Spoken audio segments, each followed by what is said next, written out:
What's up guys? Ini adalah mingguan eSports MGO di mana kami berkongsi dengan anda berita terhangat isukan tanah air, highlight kejohanan dan temu ramah eksklusif bersama komuniti isukan Malaysia. Untuk episod kali ini, kami akan berkongsi tentang perkara-perkara awesome berikut.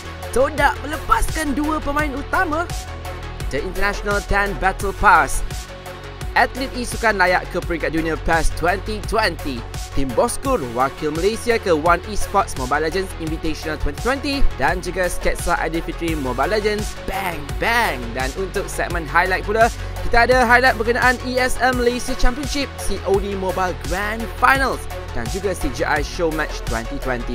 Dan untuk tetamu temu ramah episod hari ini, tak lain tak bukan Syed Nazirul Nazrin. Tanpa melengahkan masa, mari kita mulakan mingguan eSports MGO hari ini.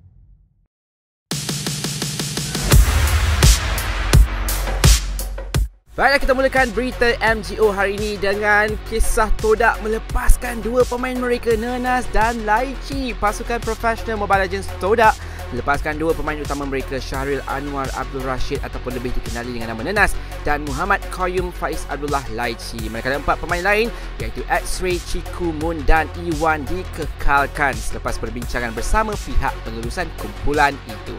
Todak juga telah umumkan tempoh percubaan bagi dua pemain baru yang dikatakan akan menggantikan tempat Nenas dan Laichi. Dan tempoh percubaan ini katanya menerima lebih 500 penyertaan dari serata tanah air.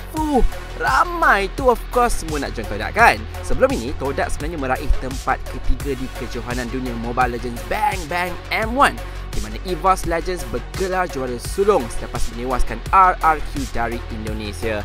Mereka juga berjaya mendapatkan tempat kedua di Liga Profesional Malaysia dan Singapura MPL MYSG musim keempat tahun lalu, dan pada MPL musim kelima pula Todak meraih tempat ke-8.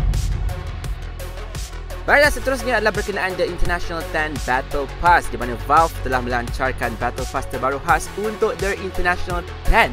Walaupun kejohanan dunia ini akan ditunda sehingga tahun depan, dilihat komuniti permainan berkenaan tidak melepaskan peluang untuk membeli Battle Pass ini.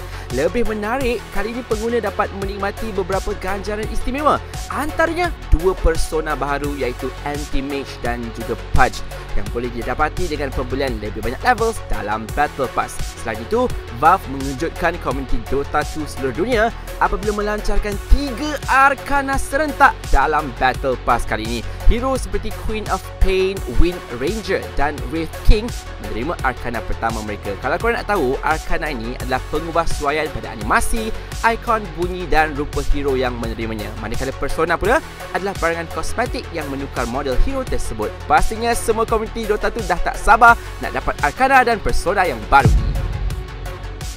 Baiklah, berita seterusnya adalah berkenaan dua atlet isukan PAS 2020 layak ke kejohanan dunia. Ahmad Dragon Yazid dan Ahmad Maul Muaz baru-baru ini berjaya mencipta fenomena tersendiri di Asia apabila memenangi kejohanan eFootball Pro Evolution Soccer 2020 ataupun lebih dikenali dengan nama PAS 2020 yang berlangsung pada akhir Mei lalu. Yazid mewakili klub Juventus di platform Xbox One, manakala Muaz pula bermain di platform PC mewakili Arsenal. Yang menariknya, Yazid ni sebenarnya adalah seorang jurutera dan terpaksa mengorbankan sambutan hari raya pertama ketika berentak pada kelayakan final 24 Mei yang lalu. Kejohanan final peringkat dunia itu bakal berlangsung pada Julai ini, yang mana kira-kira RM424,000 menjadi rebutan 30 pemain teratas di seluruh dunia. All the best Yazid, all the best Muaz, make Malaysia proud. Baiklah, berita seterusnya, Tim Boskur wakil Malaysia ke One Esports Mobile Legends Bang Bang Invitational. Pasukan profesional negara Tim Boskur layak ke kejohanan One Esports Mobile Legends Bang Bang Invitational selepas menewaskan pasukan senegara Todak dalam pusingan akhir kelayakan Malaysia pada 10 Mei lalu dengan skor akhir 3-1. Tim Boskur dibarisi pemain-pemain berbakat seperti Ahmad Ali Huzaifi Abdullah ataupun lebih dikenali dengan nama Lexia, Amir Afdal Sino, Hazim On Scott, Jamil Nurola Saraki, Izmi Hakim Hafzjit Kaiser dan Abdul Wandi Abdul Kadir Logan. Mereka akan bertarung bersama 6 pasukan jemputan dan 5 pasukan dari negara Asia Tenggara yang lain bagi merebut wang tunai terkumpul kira-kira RM640,000 Malaysia. Dalam kejohanan tersebut, pasukan terbaik Indonesia seperti EVOS, Legends dan RRQ juga akan bertanding sebagai pasukan jemputan. Buat masa ini, belum ada lagi tarikh rasmi kejohanan tersebut yang ditunda akibat wabak COVID-19 di Indonesia. Selain layak ke kejohanan ini, tim bosku sebenarnya sebelum ini pernah membantu Malaysia meraih peringkat gangsa buat negara di Sukan SEA tahun lalu dalam kategori Mobile Legends Bang Bang. All the best bosku, good luck Malaysia. Dan berita terakhir hari ini adalah mengenai sketsa Aidilfitri yang diterbitkan Mobile Legends Bang Bang, di mana baru-baru ini Moonton memuat naik satu video sketsa Aidilfitri di laman Facebook Mobile Legends Bang Bang, iaitu dekat di mata jauh di hati. Dalam video tersebut ditunjukkan bagaimana seorang ayah pada mulanya tak memahami dan kemudiannya sanggup berubah untuk menerima hobi anaknya Rashid yang gemar bermain Mobile Legends Bang Bang. Video tersebut juga bertemakan Hari Raya yang mana pada akhirnya menunjukkan Rashid bersama ayahnya makin akrab dan meluangkan masa bersama bermain permainan mudah alih tersebut di bulan Syawal. Yelah kan, tak boleh nak ziarah raya, kita main Mobile Legends Bang Bang dekat rumah. Korang ada yang boleh relate tak? Ada tak ayah korang yang memang tak bagi korang main game ke? Cerita.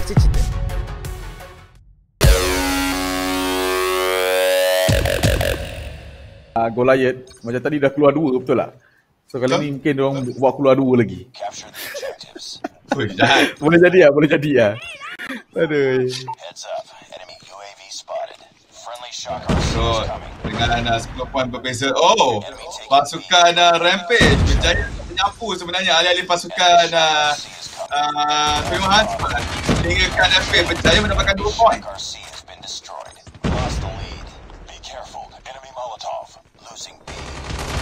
Sudah tembakan kepada apa Z?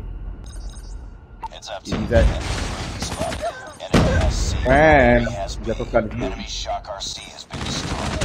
Itu dah keluar dah Alpare untuk meletup. Itu dengan letupan yang dibuat oleh Predator Missile, menjadikan pasukan Dewan Asman kehilangan 1 kali Goliath. Namun shield di belah kiri dan kanan cantik. Dewan Asman nampak dia punya usaha effort untuk dapatkan poin B dengan lebih keras pada kali ini, dan menjadikan poin A masih kosong, di mana pasukan Dewan Asman pada bila masa saja boleh mendapatkan poin A untuk Defcon. Nama musuh dan Gaming kata kami nak A. Terus kami A telah diambil. Itu dia. MIB juga menggunakan Goliath untuk memberikan sedikit tekanan terhadap pasukan. Itu saya cakap, War Machine di antara salah satu senjata yang boleh menjatuhkan Goliath dengan mudah, dengan kadar letupan yang agak kuat. Selain daripada penggunaan SMRF, walaupun SMRF sebenarnya telah di-ban dalam tournament ni. So sekarang ini Raven, MIB masih lagi cuba untuk menjaga. Okey, lagi sekali Goliath akan dikeluarkan oleh pasukan Dewan Asman. Tembakan daripada Raven berjaya menjatuhkan Copite dan Reuters Misal. Cantik itu. Double kill. Rampage tak berjaya mendapatkan. Oh, Alpare pakai Goliath. Alpare telah membawa keluar Goliath. Goliath ke tu? Tapi sekarang ini Tuan Azman memang perlu mendapatkan side A ataupun C sebab poin mereka sekarang ni sudah menjadi perlahan. So C akan diambil oleh pasukan Tuan Azman. Tadi tu B sudah bertukar warna, akan jadi milik Rampage pula kali ini. Dan akhirnya Goliath pada pasukan Rampage telah dicahkan. So Wen sedang on the way ingin pergi ke poin B. Vitol telah dikeluarkan. Raven akan mendapatkan poin B. Bersorangan sebenarnya, kita sekarang seri. Dan nampaknya Tuan Hasman ingin aim untuk mendapatkan Defcon. B telah diambil. A sekarang ini sedang on way. Dan itu dia Defcon pada Tuan Hasman. Alright, so bila perkara ini menjadi macam ni, Tuan Hasman akan melepaskan segala apa-apa yang ada. Vitol, Dentol, Panadol, semua akan ada. Mentol. Goliath, segala apa barang yang tidak disimpan boleh saja. Tapi Defcon yang tidak betul lama kerana side A telah diambil oleh pasukan Rampage. Ini dia. Vitol lagi sekali. Goliath. Vitol daripada RG pula kali ni. Vitol inbound, Apple D yang gunakan Vitol. Tapi Tony Hansman lagi 9 mata, lagi 7 mata beradang. Ya, ini adalah pengairan bagi perlawanan ini. Kita boleh saja umumkan di mana pasukan 31 Huntsmen akan menjadi juara dalam turnamen ini. Dan harus jaga kepada 31 Huntsmen.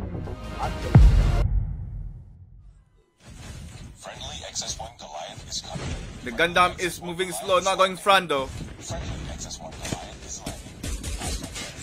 It is it. Oh, Raven with the Predator missile takes down Langan's Goliath, but Tong Fu comes in to replace him. Substitution, he's here. This might look like RX-47, but it's not. It looks like a Sentry Gundam from the Federation. If you guys watch Gundam, you will understand. So Langan with the war machine has plucked down one by one. Pluck. The EDZ goes down. But M4 will die towards when. But Langan and Rance is still there. Observer don't want to show me pluck. They show me Goliath. Where the Goliath is not doing anything much.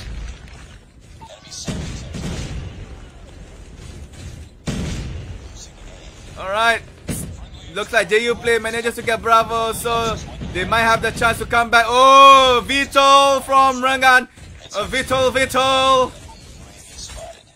This is so rata, ladies and gentlemen. Oh, also on Vitol. Oh no, things are not looking good here for Tony Huntsman. Vitol is still up. There you go, you can see. Okay, now finally goes down. Alright. Raven was the last victim of the Vitol from the side of JU Play.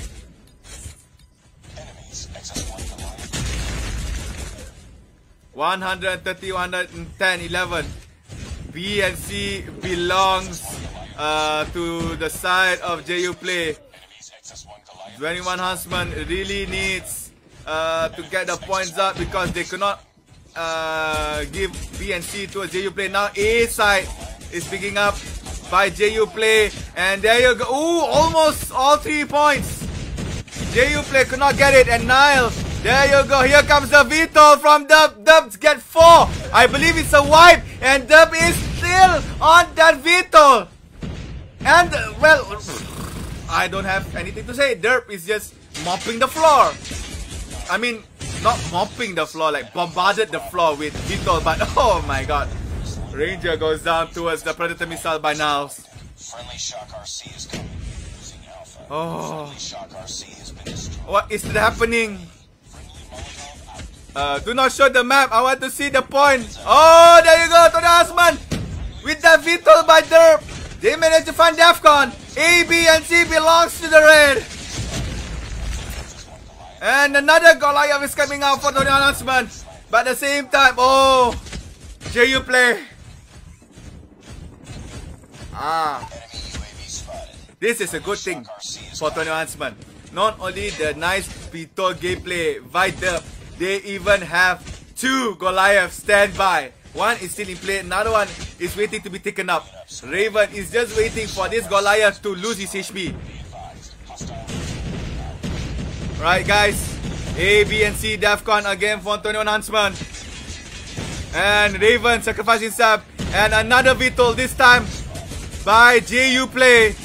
But the Vitol was taken down easily there, I believe, by FSJ. Ranger on Vitol will go down, on Goliath will go down, but that does not matter because 21 Huntsman has beaten JU Play.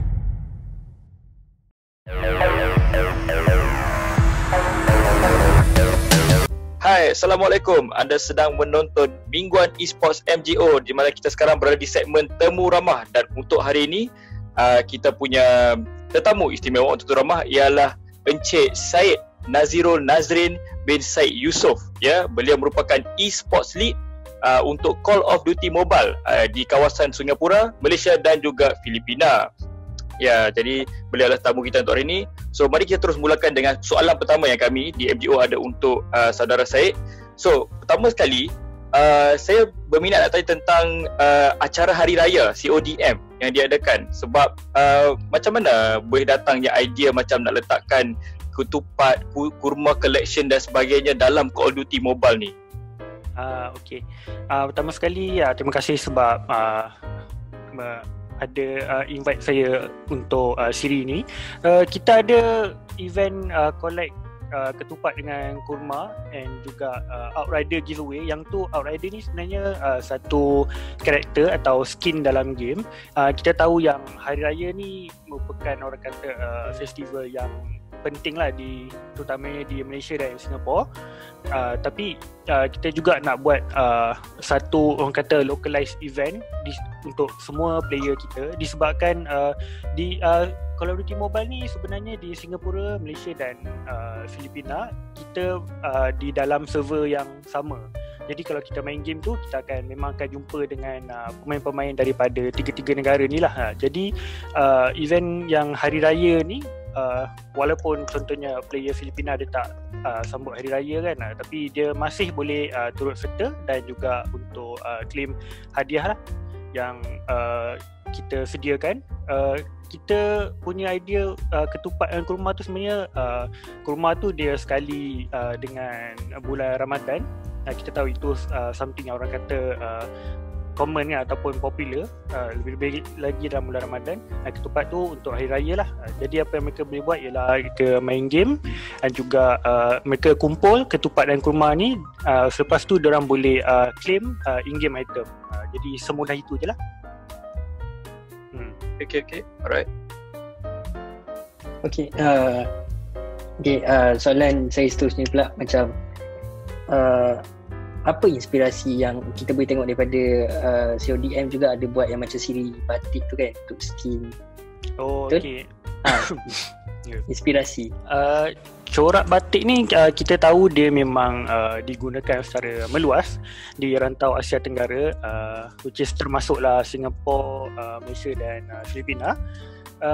Dan kita tahu yang dia bukannya terhad kepada pakaian saja, tapi juga kepada barang-barang perhiasan yang lain. Jadi orang kata kalau penduduk dalam kawasan Asia Tenggara ni memang sedia maklum lah akan kewujudan siri batik ni.